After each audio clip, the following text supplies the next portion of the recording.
2016 hasn't exactly been the best of years. In fact, I would hazard to say that we should write it off entirely if it weren't for the surprisingly awesome display of games this year.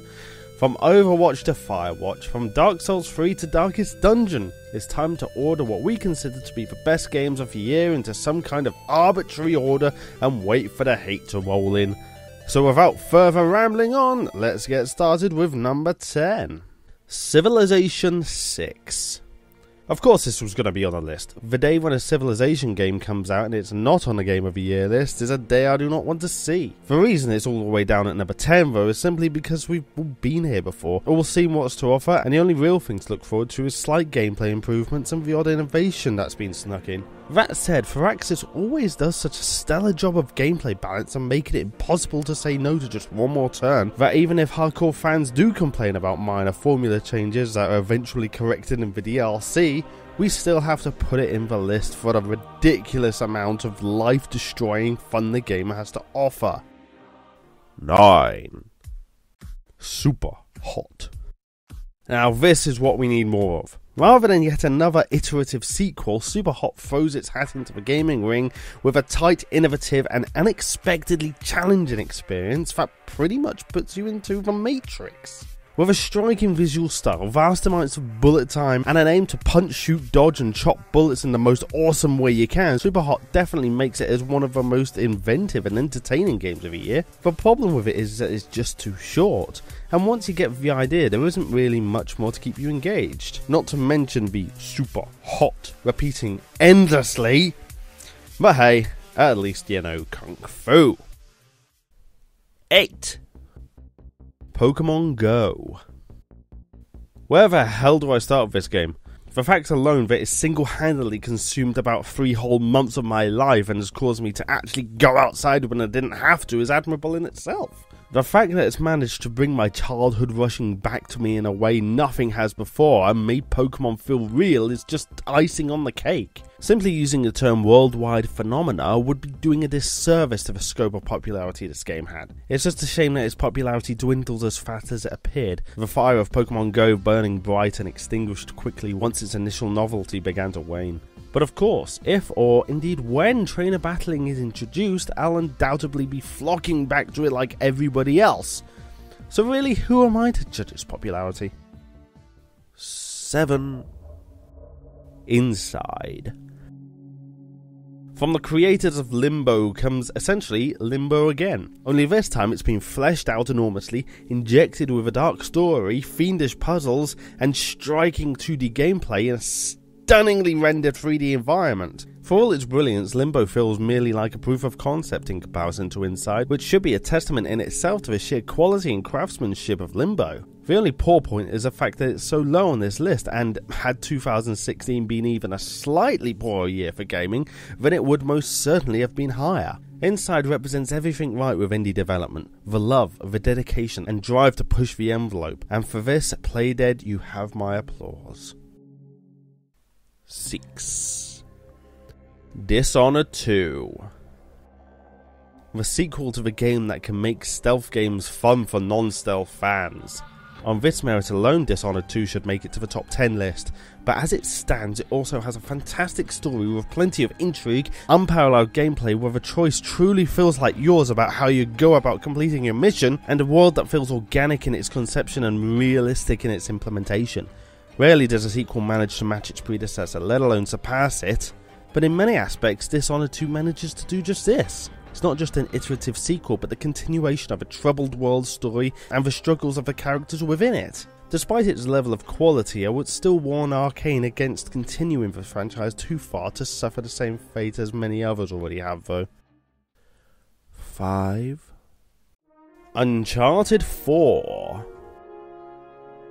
Right on the back of stating that a sequel only rarely manages to surpass its predecessor comes a 4th game in a long-running franchise which has gained the acclaim of virtually every media outlet on the planet. So I guess it might not be that rare after all. Now, it's possible that I'll get hate for putting Uncharted this far down on the list, and although review blurbs such as epic storytelling and astounding graphics are indeed true, I feel that there are other games this year that deserve more recognition simply because, despite all of its great points, it is more or less the same game as the others in the franchise. A globe-trotting action-adventure with puzzle sequences, cover-based shooting, and nth amount of scripted action sequences.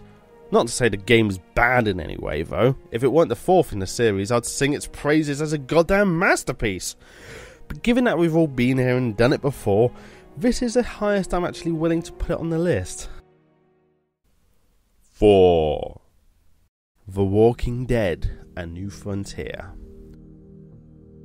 Speaking of games with strong stories, we come to probably the newest release on the list. Having only been out for more or less a week at the time of writing, it's not even a complete game yet. Already with only 2 episodes currently out, I've seen more than enough to comfortably say that A New Frontier is one of the very best games of the year. Despite there being, for the most part, less gameplay than any previous Walking Dead game, the story is absolutely peerless. Being more of an interactive drama than a game per se, The Walking Dead, and most Telltale games for that matter, are an illustration of storytelling for the next generation. Sure, future installments might not get away with being classed as games so much, but for now, it definitely deserves its place. 3. Firewatch. More interactive storytelling of the future now in the form of what has come to be known as a walking simulator. Unlike most other members of the genre like Anna and Gone Home, Firewatch does not just place you in an environment to explore and piece a story together. It gives you tasks in the open world, reason to become invested in the environment, a mystery that you'll truly want to solve, and an interaction with an unseen character that is so deep, personal and heartfelt that you won't just be invested by the end of the game, but absolutely care as if they were real flesh and blood. Firewatch is a storytelling event that needs to be experienced to believe, and is easily one of the most well-crafted and unique entries in the so-called walking simulator genre to date. 2. Overwatch. You knew it was coming, and you knew it had to be high on the list. Of course I'm going to include Overwatch. It's one of the most inventive, well-balanced, and dare I say it, fun multiplayer shooters in years. Full disclosure, this is coming from someone who has never been overly keen on the multiplayer anything, being the anti-social misanthrope I am, but Overwatch is so well made and enjoyable that even I have continued to sink endless hours into it since its release. Blizzard have a track record for producing stellar and well-polished products, and Overwatch is far from the exception. In fact, it may be one of the most prominent examples of this trend, with any number of new players flocking to the servers of Overwatch who may not have been engaged with either a Blizzard game or multiplayer FPSs before. And I'm completely alright with that because, as I mentioned before, above all, beyond the competitiveness and the gameplay balance and graphical fidelity, Overwatch is just plain and simple fun. 1. Doom. Some may agree with me, some may disagree, but when thinking about the game that blew me away the most this year, the game what was better in every aspect than all the rest, I simply couldn't get Doom out of my head. Apart from being the absolute perfect blend between old school action and modern storytelling and graphics, it represents id Software finding their feet in a changed world.